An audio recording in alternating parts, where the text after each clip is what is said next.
अस्सलाम वालेकुम स्टूडेंट्स, उम्मीद करता हूँ खैरियत से होंगे। I am a teacher of math class 8।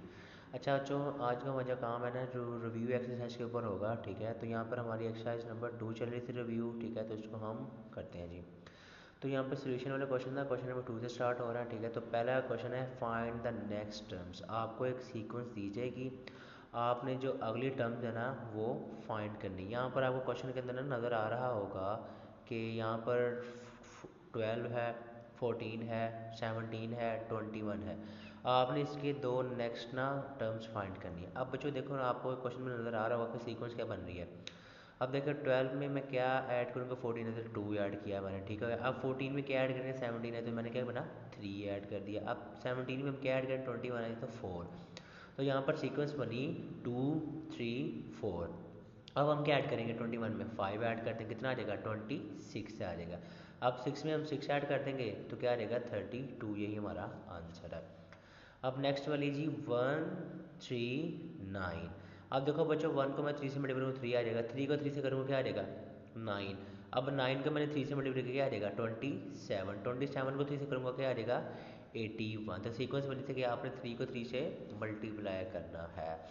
अच्छा जी, यहाँ पे क्वेश्चन नंबर 3 है, कहता है फाइंड द फर्स्ट 4 टर्म्स। इसके दो पार्ट्स हैं, मैंने एक पार्ट इसका किया हुआ है और एक का पार्ट आपका डू योर सेल्फ होगा। A of n is equal to 8 plus 2 of n आ गया, ठीक है। अब सबसे पहले बारी बारी आपने जहाँ जहाँ पर एन है वहाँ पर पहले 1 पुट करना है, फिर 2 3 4 एंड देन 5, ठीक है। 4 तक जाएंगे, 5 तक नहीं जाएंगे। अब ए ऑफ 1 है 8 प्लस 2 इंटू 1। अब देखो जहाँ पर एन था मैंने पुट कर दिया 1 पुट कर दिया। अब 8 प्लस 2 वन ज़ा 2 तो 10 आ गया।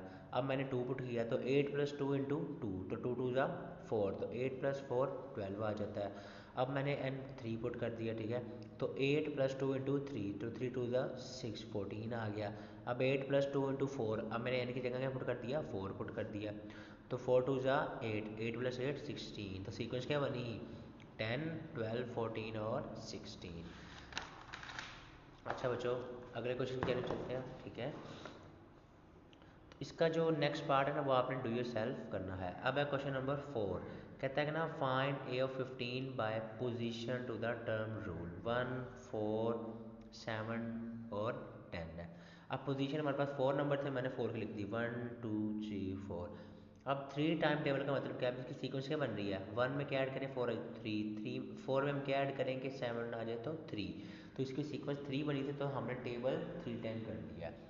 तो 3 टाइम का मतलब क्या है 3 6 9 और 12 है। डन हो गया बच्चों। अब टर्म में क्या है, आपने टर्म में करना क्या होता है कि ना आपने सब्ट्रैक्ट बाय 2 कर देना है। तो पहली टर्म पे 3, तो 3 माइनस 2 1, दूसरी टर्म पे 6, 6 माइनस 2 4, 9 माइनस 2 7, 12 माइनस 2 10। अब बच्चों क्वेश्चन के मुताबिक फाइंड ए ऑफ 15 फाइंड करना है। तो यहाँ पर रूल में लगा रहा हूँ, रूल क्या था कि आपने 3 बाय मल्टीप्लाई कर देना है, ठीक हो गया, और सब्ट्रैक्ट कर देना है 2 से। ये मैंने रूल यहाँ पे मेंशन कर दिया है।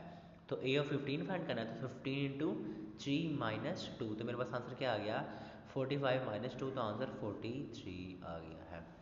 अच्छा बच्चों, यहाँ पर क्वेश्चन नंबर जो नेक्स्ट है ना वो है हमारा 5 है, कहता है Shahid earn 240 in first day, 340 in second day, reach 440 on third day.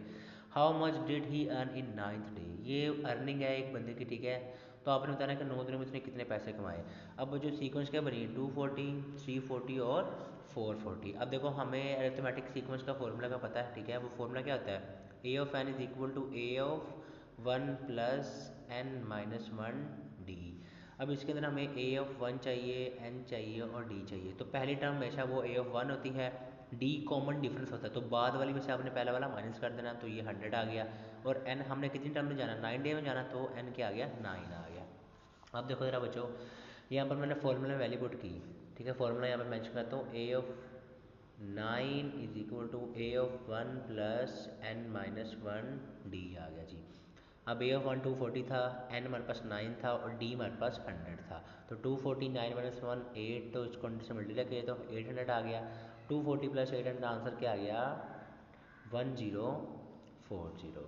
अब यहाँ पे क्वेश्चन नंबर 6 है फैक्टराइजेशन, सिंपल फैक्टराइजेशन है। यहाँ पे एक क्वेश्चन था 3x plus 6x square y square plus 9xz। तो बच्चों इसके अंदर 3x कॉमन आ रहा था, तो यहाँ पर y रह गया 3 2 ज़ा 6, 2x से 1x बाहर आ गया, y का स्क्वायर वैसे आ गया, प्लस 3 3 ज़ा 9, 1x बाहर चला गया, क्या रह गया z, ये आंसर आ गया हमारा।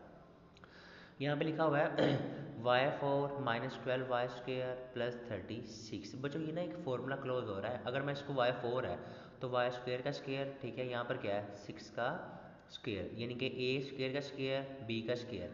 तो ए यहाँ पे फॉर्मूला लिख रहा हूँ, ए माइनस बी होल का स्क्र वो किसके इक्वल होता है, a square plus b square minus 2ab। तो यहाँ पर मैंने फॉर्मूला पुट कर दिया, a square b square minus 2ab। तो ये किसका फॉर्मूला क्लोज हो रहा है, ये ए है और ये क्या है बी है, तो वाई स्क्र माइनस 6 का होल का फॉर्मूला क्लोज हो रहा था। यहाँ पर लास्ट पार्ट है बच्चों, क्वेश्चन नंबर 6 का सी पार्ट, कहता है x8 माइनस y8। मैंने इसको क्या कर दिया, फैक्टर्स कर दिया, x4 की पावर 2 y4 की पावर 2, तो 4 2 ज़ा 8, 4 2 ज़ा 8, यही बनता है ना हमारा। आगे अब बच्चों यहाँ पर ले जी ए स्क्र माइनस बी स्क्र, तो ए स्क्र माइनस बी स्क्र क्या है, किसके इक्वल होता है, ए माइनस बी और ए प्लस बी के इक्वल होता है।